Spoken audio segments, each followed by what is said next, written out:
Some of the things you're going to need for your project is a flathead screwdriver to remove the outlet covers, a straight edge to cut your wallpaper pieces. I've got this box cutter. You can use anything that you like, X-Acto blade, scissors, whatever. That's just what works best for me. Measuring tape to measure out how big your pieces are going to be. A pair of scissors to trim up things and help cut the wallpaper. A pen or some sort of writing utensil to mark off where you're going to make your cuts. A straight edge ruler so that you can make your cuts across the page, your wallpaper sheet. This one's 18 inches and steel. You can use whatever you like, but I think this works best with the box cutter.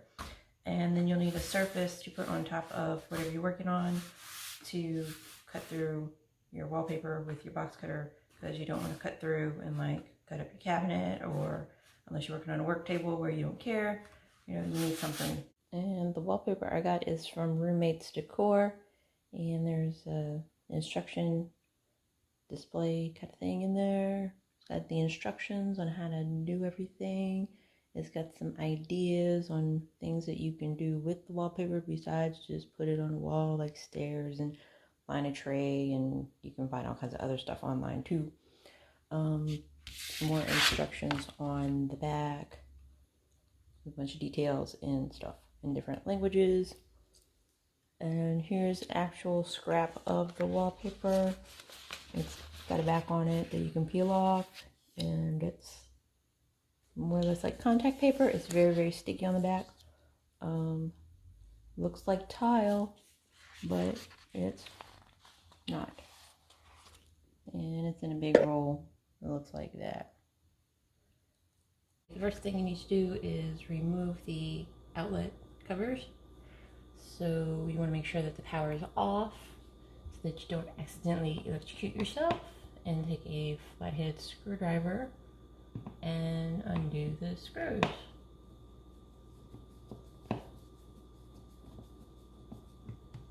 And you can use a drill as well, but since they're very small and short, you can get them out pretty quick.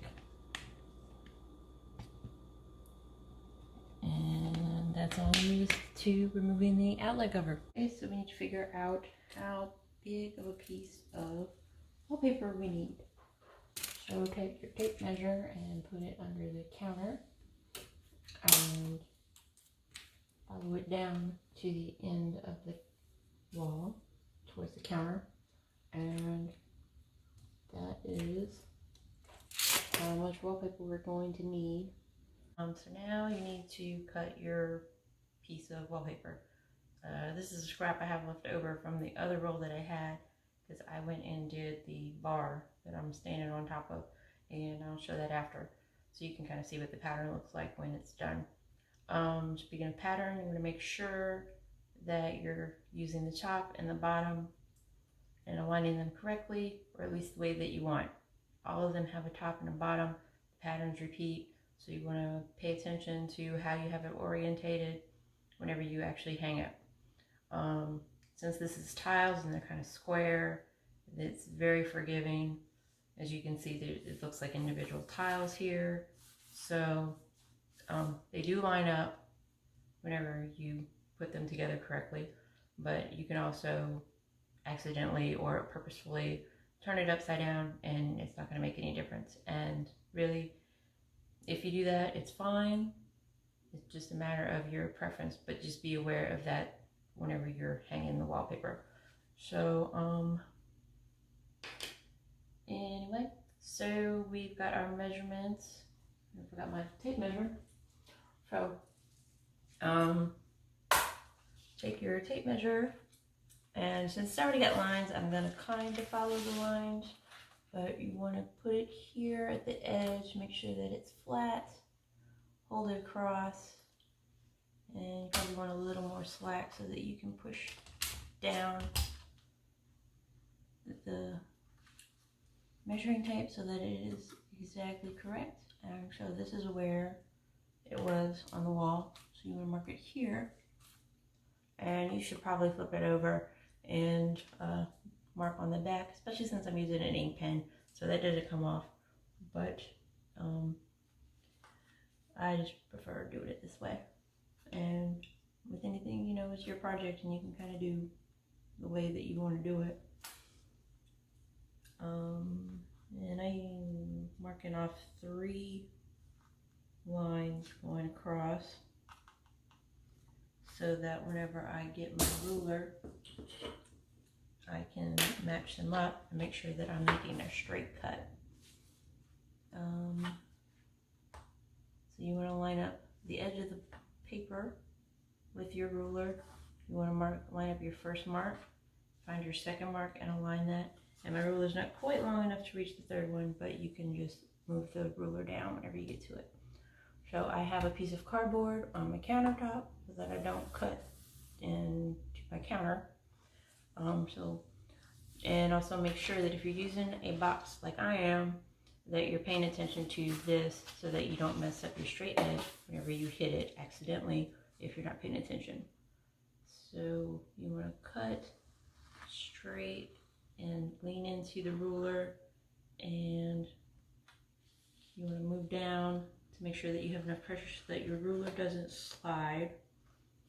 And then whenever you get towards the end, you want to pull the ruler down, and then you can match it up with this mark here in the middle, and then your mark at the bottom, and finish your cut. And you want to make sure that you put enough pressure so that you cut all the way through the wallpaper and your the back contact paper.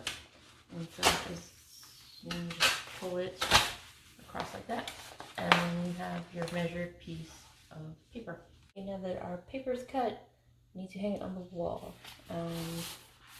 So you want to also make sure that the wall has been wiped down to remove anything that might prevent your paper from sticking.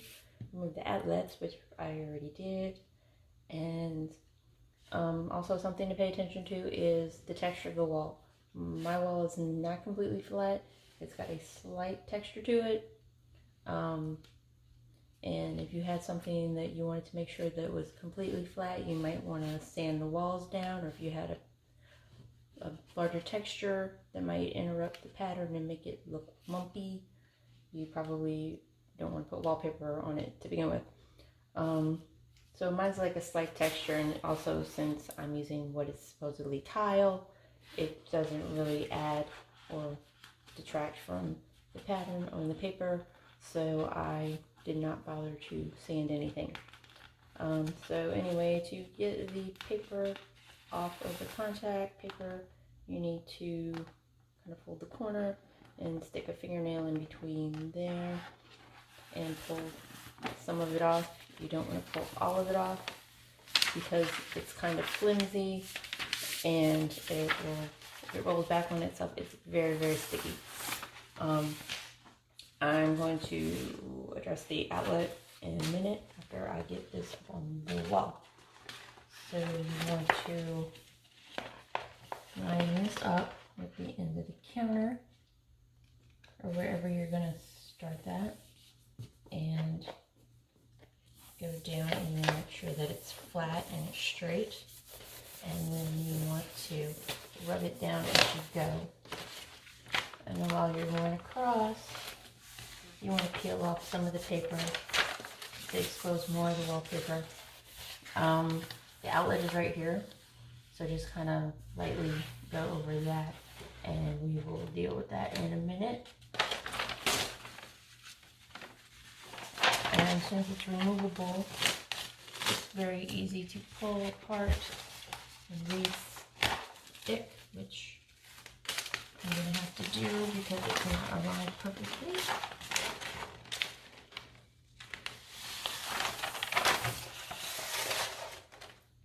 And so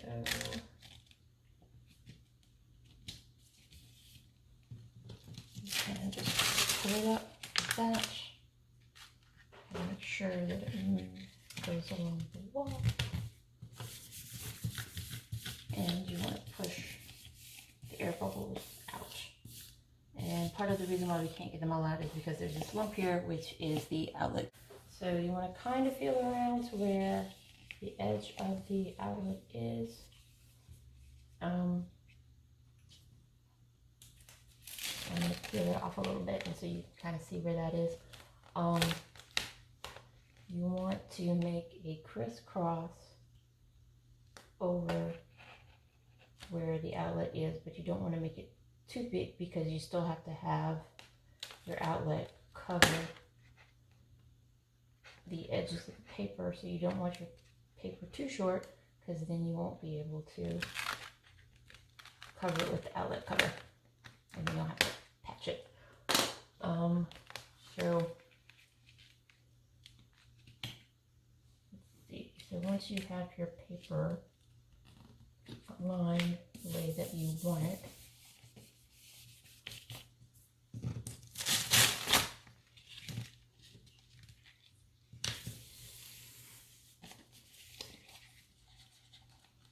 you take your scissors and kind of trim it out.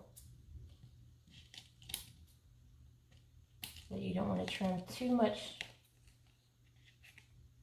because you might go past where your cover is. So you want to take out small pieces a little at a time until you can see what you're actually doing.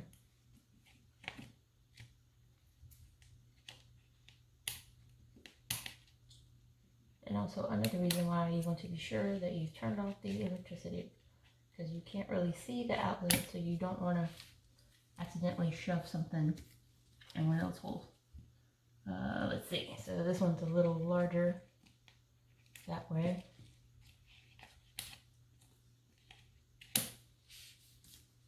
And probably cut a little more off of this side.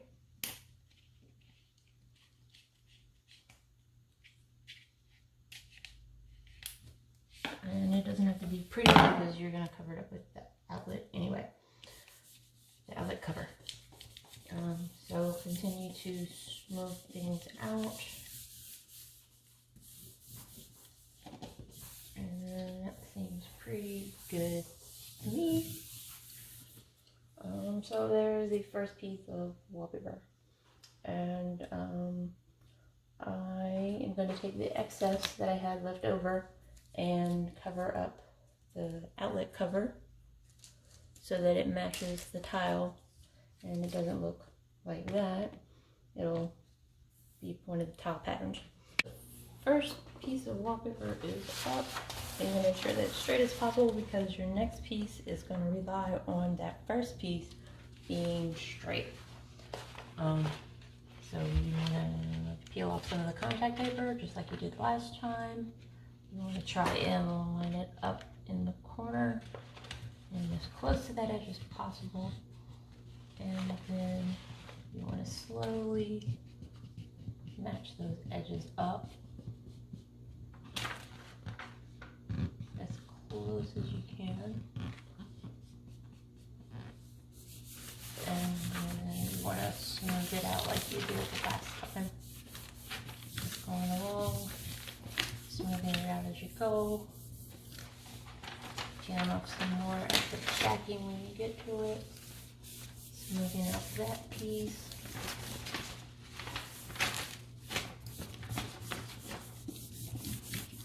Now if I bubble in the middle here, so just unpeel some of the paper and just move it around, make the bubble out.